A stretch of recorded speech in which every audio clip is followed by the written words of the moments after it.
Lizard Man of Scape Ore Swamp, Origins File 1. Southeastern Georgia, sometime in the 1800s.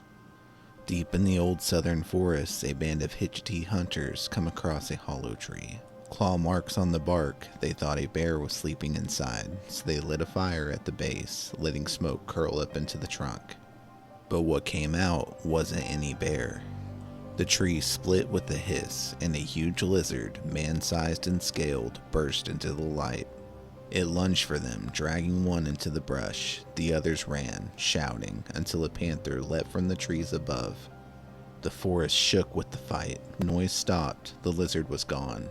The hunters said the panther had saved them, and that deep in those woods, the old tree still stood, where the monster once woke from smoke and fire. Incident File 1.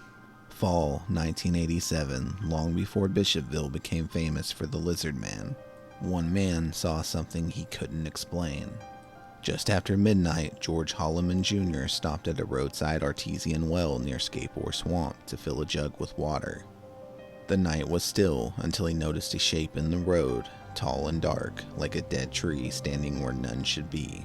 Then it moved. Two red eyes caught the light. The figure turned and in a blur of motion ran back into the swamp. Holloman fled too and told few what he'd seen. Months later, when the stories of claw-raked cars and glowing eyes shook Bishopville in 1988, locals remembered his midnight sighting. They said it was the first warning that something was already awake in the waters of Scape Ore Swamp. Incident File 2.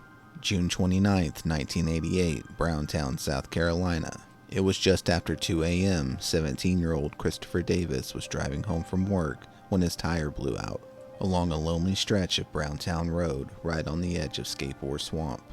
He pulled over under the stars, replaced the tire, and that's when he heard it, a heavy, wet thudding from the dark tree line. When he turned, something was running toward him, 7 feet tall, green, scaly, red-eyed. He jumped onto his car, but the creature leapt onto the roof, clawing, shaking the mirror loose, leaving deep scratches in the metal as he swerved for his life. By the time he reached home, the thing was gone, but the damage was real. The dents, the torn mirror, the fear etched across his face. Sheriff Liston Truesdale took his statement. David passed a polygraph. And soon, stories of claw-raked cars and glowing eyes spread across Lee County. Incident File 3. Before sunrise on July 15, 1988, Tom and Mary Way stepped outside their home in the quiet Browntown community and stopped cold.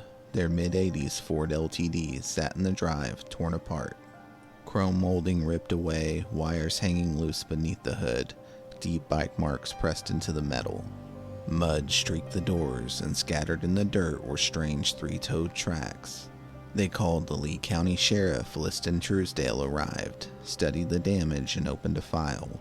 He couldn't say what did it, only that it looked like no ordinary animal. When news spread, a young man came forward, Christopher Davis, claiming he'd met something monstrous near Scape Ore Swamp 2 weeks earlier.